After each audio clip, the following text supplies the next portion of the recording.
Bonjour à tous, aujourd'hui je vais vous parler d'un problème classique en algorithmie, souvent posé lors des entretiens techniques, First Missing Positive. On va comprendre le problème, voir les contraintes et enfin je vais vous expliquer ma solution étape par étape. Mais avant de passer à la solution optimale, je vais aussi discuter des solutions faciles mais inefficaces pour comprendre pourquoi elles ne conviennent pas dans ce cas. C'est parti. On commence par l'explication du problème. Donc on vous donne un tableau d'entiers l'entrée, nums, le but est de trouver le plus petit entier positif manquant dans ce tableau. Par exemple, si l'entrée est 1, 2, 0, le résultat est 3, car tous les nombres positifs dans l'intervalle 1 à 2 sont présents. Si l'entrée est 3, 4, moins 1, 1, ici 1 est dans le tableau, mais 2 manque, donc le résultat est 2. Si le résultat 7, 8, 9, 11, 12, le résultat est 1, car le plus petit entier positif manquant. Les contraintes sont les suivantes. Le tableau peut contenir des entiers négatifs nuls ou positifs. Et on doit résoudre ce problème en O de n en termes de complexité temporelle et O de 1 en espace auxiliaire. Cela signifie qu'on doit optimiser à fond à la fois le temps d'exécution et l'utilisation de la mémoire. Voyons d'abord les approches simples qui viennent à l'esprit mais qui ne respectent pas les contraintes. Une première idée pourrait être de trier le tableau. Dans notre exemple, on aura un tableau trié comme ça. Donc, moins 7. 1, 2, 2, 3, 4 et 9. Puis, chercher le plus petit entier positif manquant.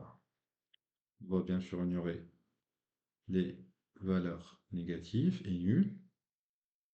Et on a 1 dans le tableau, 2 dans le tableau, 3 dans le tableau, 4 dans le tableau, 5 manquants, donc le résultat c'est 5. Le problème, trier le tableau a une complexité de O de n log de n. Ce qui est trop long pour des grandes tailles de tableau, alors on ne respecte pas le contrainte du temps O de n.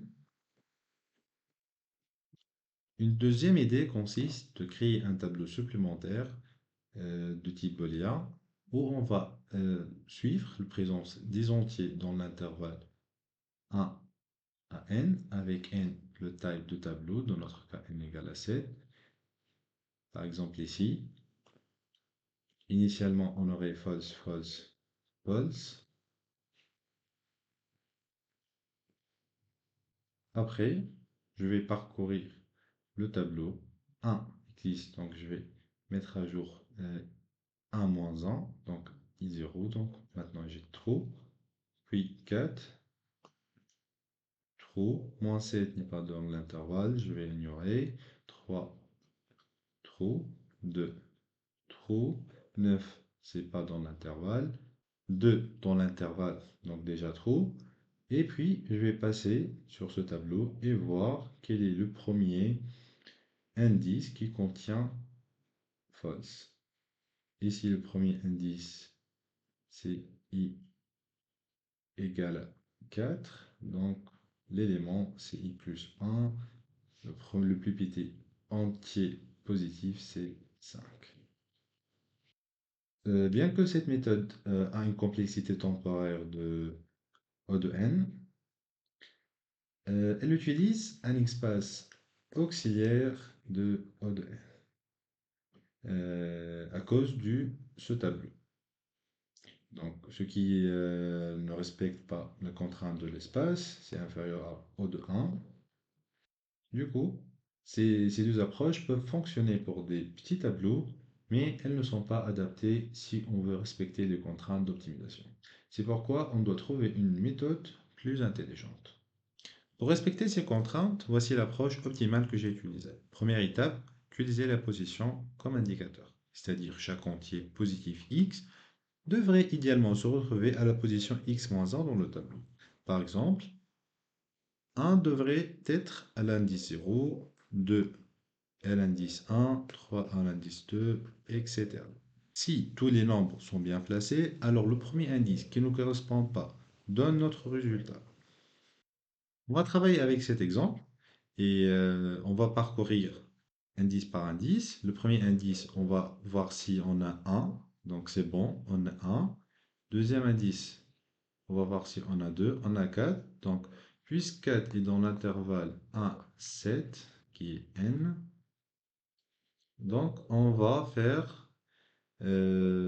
bouger le 4 dans son bon position, ici, c'est-à-dire, et on va mettre le valeur à la place, on va mettre 3 à la place de 4. On aura après 1, 3, moins 7, 4, 2, 9, 2. On reste à la même position, 3. On va aussi mettre 3 à sa bonne position et mettre moins 7 à son place.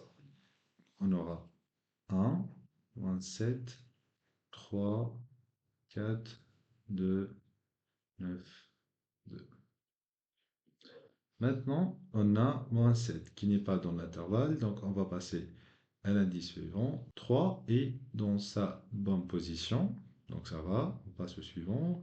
4 aussi à sa bonne position. 2 n'est pas dans sa position, donc on va faire le swap et on aura après 1, 2, 3, 4, 7, 9, 2. On est encore ici, donc moins 7 n'est pas dans l'intervalle, donc on va passer.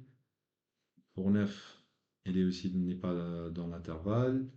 Et pour 2, on va voir 2 avant, et on trouve que déjà le 2 est bien placé, donc c'est bon. Il n'y a pas besoin de faire l'échange. Une fois les nombres réorganisés, on refait un dernier passage sur le tableau. Le premier indice i ou nums de i différent de i plus 1 correspond à notre résultat. Donc pour cet exemple, 1 est présent, 2 est présent, 3 est présent, 4 est présent, 5 n'est pas présent. Donc 5, c'est notre résultat. Il y a un cas particulier où si le résultat de la réorganisation est comme ça, 1, 2, 3 et 4.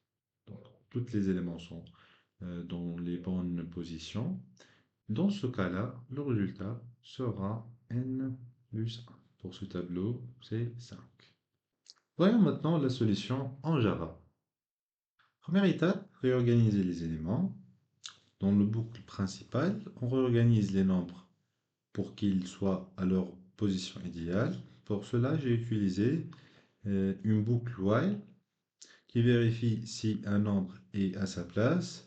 Si ce n'est pas le cas, on échange sa position avec celle d'un autre élément. L'échange des valeurs réalisées grâce à une fonction utilitaire appelée swap.